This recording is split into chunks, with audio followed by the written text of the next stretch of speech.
Morning बच्चों, स्वागत है आपका हमारे इस चैनल पे, जिसमें हम पढ़ा रहे हैं हिंदी, जो कि माध्यमिक शिक्षा परिषद उत्तर प्रदेश के द्वारा निर्धारित की गई जो कक्षा 10 का सिलेबस है। उस सिलेबस में जो पहला चैप्टर है वह चैप्टर सूरदास जी के द्वारा रचित उनकी जो पद्य है, यह पद्य जो कि उनके द्वारा रचित की गई रचना सूरसागर से लिया गया है। वही सूरसागर जो सूरदास जी की कविता है, उस कविता में सूरदास जी ने किस प्रकार से भगवान श्री कृष्ण के वात्सल्य रूप का वर्णन किया है। आज हम सभी लोग भगवान श्री कृष्ण के उस वात्सल्य रूप स्वरूप का गुणगान करेंगे सूरदास जी की कविताओं के माध्यम से और उनके विषय में समझने का प्रयास करेंगे। हम आशा कर रहे हैं कि आप सभी लोग अपनी किताब को सामने रखे होंगे और सामने रख कर करके जो पद्य है उस पद्य को पढ़ने का प्रयास करेंगे। हमने इसके पहले ही वीडियो में बताया था कि जो सूरदास जी की कविताएं हैं वह कविताएं गेयात्मक तरीके से है, यानी गेयात्मक शैली में इन्होंने अपनी कविताओं का सृजन किया है। तो हम कुछ इसी अंदाज में पढ़ेंगे और उसको समझने का प्रयास भी करेंगे। पढ़ते हैं। चरण कमल बंद्यो हरि राई, जाकी कृपा पंगु गिरे लंगई, अंधे को सब कुछ दर्शाई, बैरो सुनई गूंगी पुनि बोलई, रंक चल सिरी छत्र धराई, सूरदास स्वामी करुणामय, बार बार बंद्यो तिहि पाई। सूरदास जी का जो पद्य है, पद्य 1 में, जिसमें इन्होंने भगवान श्री कृष्ण के चरणों की वंदना करते हुए कहते हैं, उसमें प्रथम पंक्ति है, चरण कमल बंद्यो हरि राई। चरण कमल बंद्यो हरि राई, चरण है कमल के समान, चरण कमल बंद्यो हरि राई। इसमें चरण कमल जो शब्द है, इस शब्द में आपका रूपक अलंकार का प्रयोग किया गया है, जो कि रूपक अलंकार कहता है उपमेय में उपमान का अभेद रहित आरोप लगाया जाता है। इसमें हम देख रहे हैं किस प्रकार भगवान श्री कृष्ण का जो चरण है वह चरण एक कमल के समान बताने का कवि ने प्रयास किया है। क्या कहते हैं कविदास? कहते हैं चरण कमल बंद्यो हरि राई। सूरदास जी जो कि श्री कृष्ण के परम भक्त हैं, वह अपने आराध्य के कमल रूपी चरणों की महिमा का चित्रण करते हुए कह रहे हैं कि हे प्रभु, मैं आपके चरणों की वंदना करता हूं। हे प्रभु, मैं आपके चरणों की वंदना करता हूं। वह जो चरण कैसे हैं? वह जो चरण कमल के समान कोमल दिखाई देने वाले हैं, ऐसे चरण की मैं वंदना करता हूं। यानी सूरदास जी अपने आराध्य श्री कृष्ण के वंदना करते हुए कहते हैं कि हे प्रभु, मैं आपके चरण की वंदना करता हूँ, और ऐसे जो चरण हैं जो कि कमल के समान दिखाई देने वाले हैं, ऐसे चरण की मैं वंदना करता हूँ। अगली पंक्ति क्या कहते हैं? जाकी कृपा पंगु गिर लंघई, अंधे को सब कुछ दर्शाई। यानी इस चरण रूपी भगवान श्री कृष्ण की जिस पर उनकी महिमा हो जाती है, जिस पर उनकी कृपा हो जाती है, वह कृपा प्राप्त करने वाला व्यक्ति चाहे वह लंगड़ा हो, कहते हैं पंगु, पंगु मीन्स होता है लंगड़ा, और गिरी मीन्स होता है पर्वत, लंघन मीन्स होता है लांघ करके।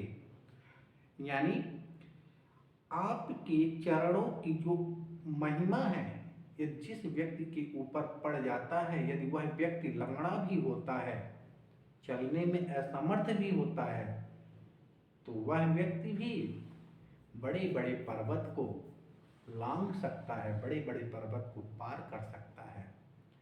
यह तभी संभव होती है जब आपकी कृपा उस पर रहती है। आगे कहते हैं अंधे को सब कुछ दर्शाई।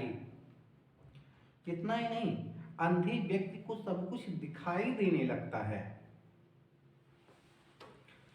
अगली जो पंक्ति है, बहिरो सुने गूंगे उनि बोले, रंग चले सिर छत्र धराई। सूरदास जी कहते हैं कि हे ईश्वर, यदि आपकी कृपा हो गई तो जो कान, बहिर मीन्स होता है बहिर, मतलब कम सुनने वाला, जो कम सुनने वाला व्यक्ति होता है वह भी सुनने लगता है।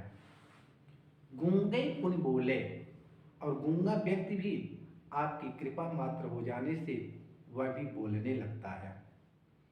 और रंक चले सिर छत्र धराई। रंक मीन्स होता है गरीब या भिखारी, और भिखारी के सर पर, सिर मतलब सर पर छत्र धराई। छत्र में छाया, या छत्र में छत्र। यानी आपकी कृपा हो जाने मात्र से ही गरीब के सिर के ऊपर भी वह छाया, जो कि वह छाया आनंद कर देने वाली होती है, वह छाया आनंद से परिपूर्ण कर देने वाली होती है। कहने का मतलब यह है कि हे ईश्वर, हे श्री कृष्ण, यदि आपकी कृपा हो जाती है तो कम सुनने वाला व्यक्ति भी सुनने लगता है, बहरा व्यक्ति भी सुनने लगता है, गूंगा व्यक्ति पुनः बोलने लगता है, और जो गरीब व्यक्ति है वह गरीब व्यक्ति राजा बन करके अपने सिर पर राजछत्र धारण कर करके संपूर्ण सृष्टि में विख्यात हो जाता है। आगे कहते हैं सूर्यदास स्वामी करुणा में बार बार बंदे तिहि पाई। सूरदास जी कहते हैं कि हे प्रभु, आपकी कृपा से असंभव जो कार्य हैं वह असंभव कार्य भी संभव हो जाते हैं। आपकी करुणामयी कृपा से जो असंभव कार्य दिखाई देते हैं व्यक्ति के सम्मुख, वह असंभव कार्य भी संभव से प्रतीत होने लगते हैं। और बार बार बंदों तिहि पाई। अतः ऐसे दयालु श्री कृष्ण के चरणों की मैं बार बार वंदना करता हूँ, बार बार वंदना करता हूँ। तो इसमें हम देखेंगे जब काव्यगत सौंदर्य लिखने के लिए आता है तो काव्यगत सौंदर्य में सबसे जो महत्वपूर्ण प्रकरण होती है उसमें कवि की जो भाषा होती है, पहले हम उस भाषा में लिखते हैं, तो कि वह भाषा हमारी साहित्यिक ब्रज भाषा है। कवि की जो शैली है, मुक्तक शैली का प्रयोग करके कवि ने इस पद्य को लिखा है। रस भक्ति रस है और अलंकारों में पुनरुक्ति प्रकाश अलंकार के साथ साथ पुनरुक्ति प्रकाश अलंकार कहाँ पे प्रयोग किया गया है, जैसे देखते हैं आप पद्य में दिया गया है बार बार बंद्योति पाए, तो बार बार वाले शब्द में यहाँ पे पुनरुक्ति प्रकाश अलंकार का प्रयोग किया गया है।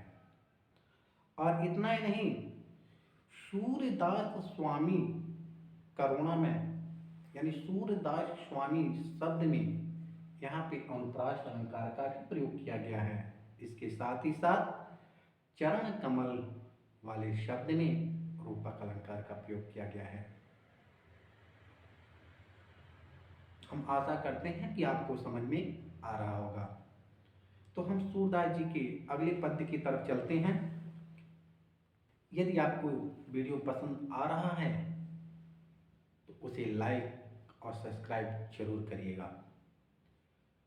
तो आगे वाले पद्य की तरफ हम लोग चलते हैं, क्योंकि सूरदास जी की जो अगली पंक्ति है, अगले पद्य हैं, वह पद्य अभिगते गति कछु कहते न आवई, जो गुण गई मीठे फल को रस अंतर्गत ही भावई, पर में स्वाद सबहि सुनिरंतर, अमित तो से उपजावई, मन मानिक अगम गोचर, सो जानै जो पावई, रूपे रेखे गुणे जाति जुगुत बीनु,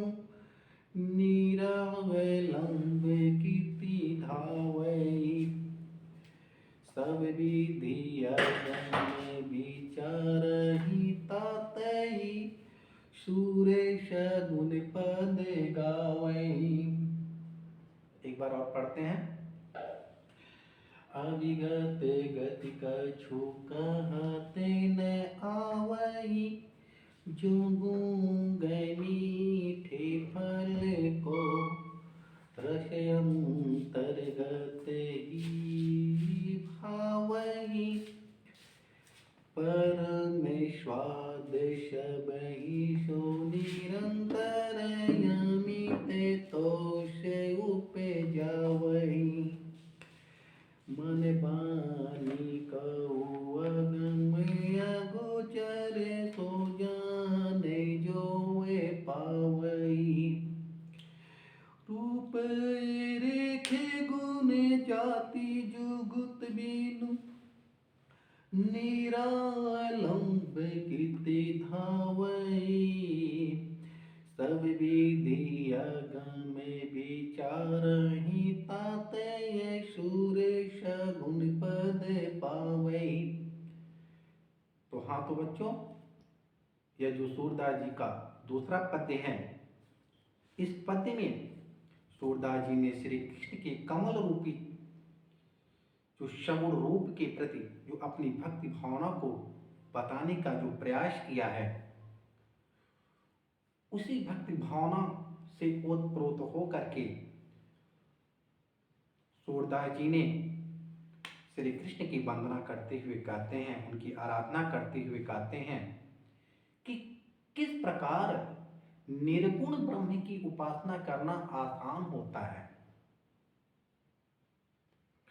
निर्गुण ब्रह्म की जो आराधना होती है वह तो क्या होती है, एकदम कठिन होती है, परंतु जो सगुण ब्रह्म की उपासना कोई आसान कार्य नहीं होता है, वह सरल नहीं होता है। और उसी जो सगुण ब्रह्म है, उसी सगुण ब्रह्म की उपासना को सूरदास जी ने अपनी कविता में किस तरीके से उसको सरल बना दिया है, उसको आसान बना दिया है, उसी सरल बनाई गई व्याख्या के प्रति सूरदास जी कहते हैं अपने पद्य में, क्या कहते हैं, करते हुए, उनकी वंदना करते हुए कह रहे हैं, श्री कृष्ण की वंदना करते हुए कह रहे हैं कि अविगत गति कछु कहते ने धावई। यानी सूरदास जी कहते हैं कि हे प्रभु, हे निर्गुण ब्रह्म है कि आराध्य ना जो करना है, निर्गुण ब्रह्म की जो आराधना करना है वह आराधना काफी कठिन है, क्योंकि निर्गुण में ब्रह्म में न तो किसी का रूप ही होता है और न ही किसी का आकार ही होता है। जब रूप और आकार ही नहीं है तो किसकी वंदना की जाए? तो निश्चित तौर पे कल्पना करते ही वह काफी कठिनाई महसूस कराती है। तो कहते हैं क्या, अविगत गति कछु कहत न आवे। सूरदास जी कहते हैं कि अविगत गति कछु कहत न आवे, मतलब अविगत मतलब अज्ञात या निराकार, गति मतलब होता है स्थिति या दशा, ठीक है। यानी उस निर्गुण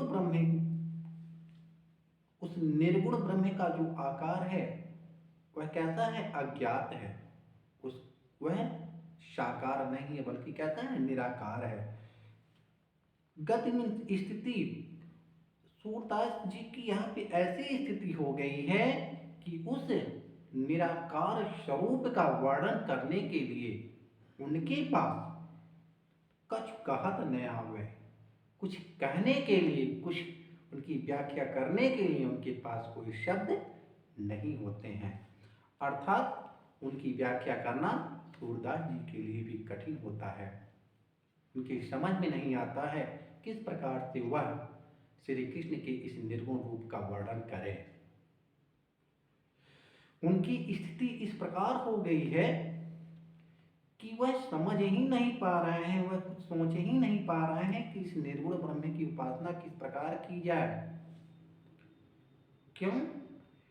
उनकी स्थिति इस प्रकार हो गई है, जिस प्रकार जो गूंगे मीठे फल को रस अंतर्गत ही भावे। जिस प्रकार गूंगा व्यक्ति यदि मीठे फल को प्राप्त कर लेता है, उसको ग्रहण कर लेता है, तो उसका जो स्वाद है उस स्वाद को व्यक्त नहीं कर पाता, उस स्वाद को बता नहीं पाता है, परंतु अंतर्गत ही भावे, परंतु वह जो उसका हृदय होता है वह हृदय आत्मसंतोष की प्राप्ति करता है। यानी वह मन ही मन में काफी संतुष्टि की प्राप्ति करता है।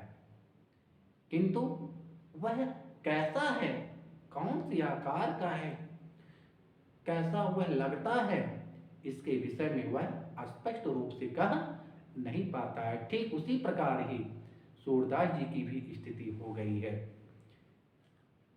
कहते हैं परम स्वाद सबहि सुनिरंतर अमित तोष उपजावे।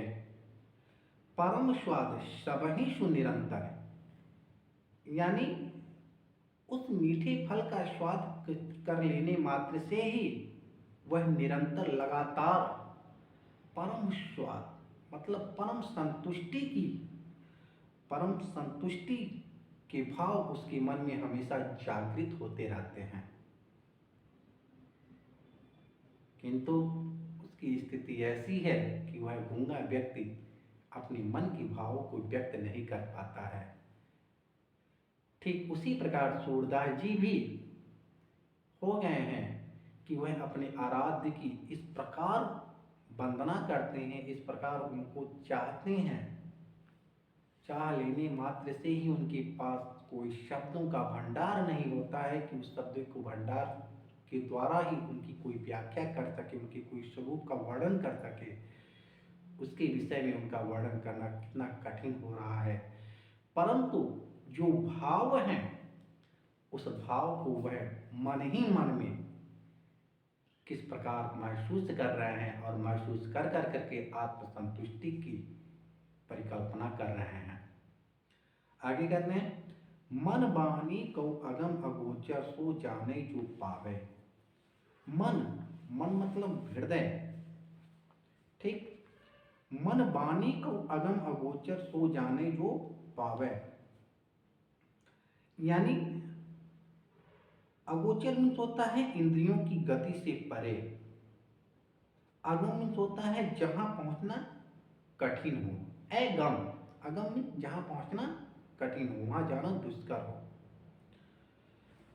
सो जाने जो पावे, और जो उसके विषय में जानता है, जो उसको प्राप्त करने की जो लालसा रखता है, जो उसको प्राप्त करने की आकांक्षाएं रखता है, निश्चित तौर पे वही व्यक्ति उसके स्वरूप के विषय में जान सकता है, पहचान सकता है। वही कह रहे हैं मन वाणी को अगम अगोचर, यानी जो मन रूपी जो वाणी है, वह वाणी कैसे है? अगम है। अगम मतलब क्या?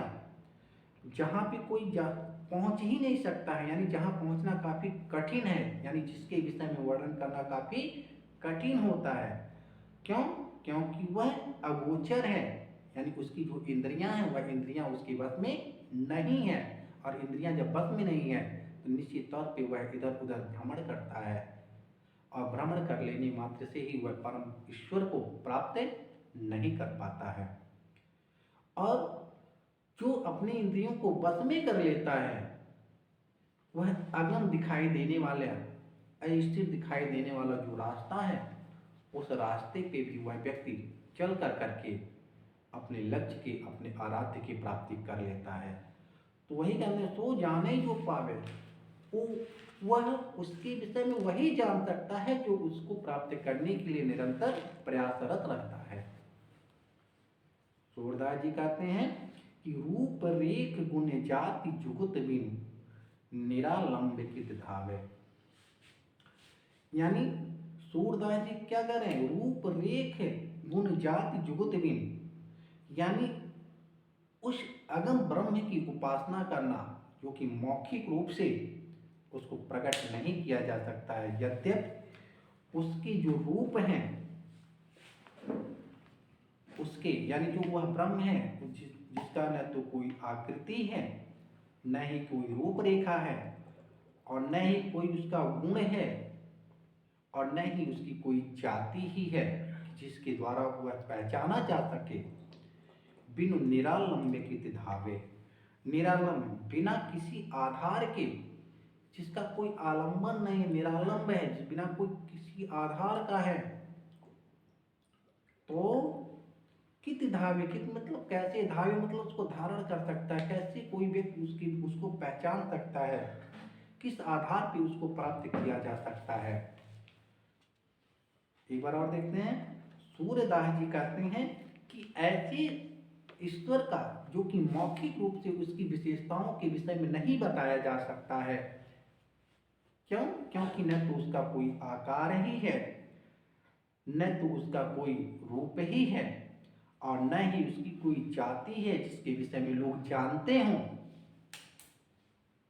और न ही उसका कोई आधार ही है कि उसको कैसे पता किया जा सके, उसके विषय में कैसे जाना जा सकता है। कित धावे, उसके विषय में कैसे जाना जा सकता है, अर्थात वह इधर उधर भटकता ही रहता है, उस ईश्वर की प्राप्ति वह व्यक्ति नहीं कर पाता है। आगे कहते हैं शब विधि अगम विचार ताते सूर सगुन पद गावे। सूरदास जी अंत में कहते हैं कि हमने तो सभी विधि से, सभी प्रकार से विचार कर करके इस निष्कर्ष पे पहुंचे हैं कि ताते सूर गुण पद गावे, अर्थात निर्गुण ब्रह्म तक पहुंचना जो कि असंभव सा दिखाई देता है, उसके विषय में जो कि व्यक्ति इधर उधर भटकता रहता है, और भटकते हुए सूरदास जी कहते हैं कि इधर उधर भटकना नहीं है। क्यों?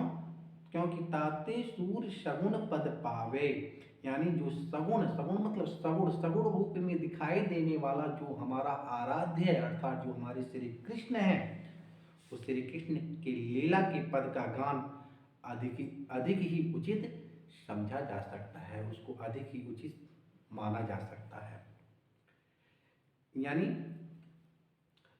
सूरदास जी ने प्रस्तुत पद्य में किस प्रकार निर्गुण ब्रह्म की उपासना को कठिन बताया है, और उस निर्गुण ब्रह्म की उपासना करते हुए व्यक्ति किस प्रकार इधर उधर मोह माया रूपी बंधन में पड़ करके इधर उधर घूमता रहता है, टहलता रहता है, लेकिन अपने आराध्य की प्राप्ति नहीं कर पाता है, अपने ईश्वर की प्राप्ति नहीं कर पाता है।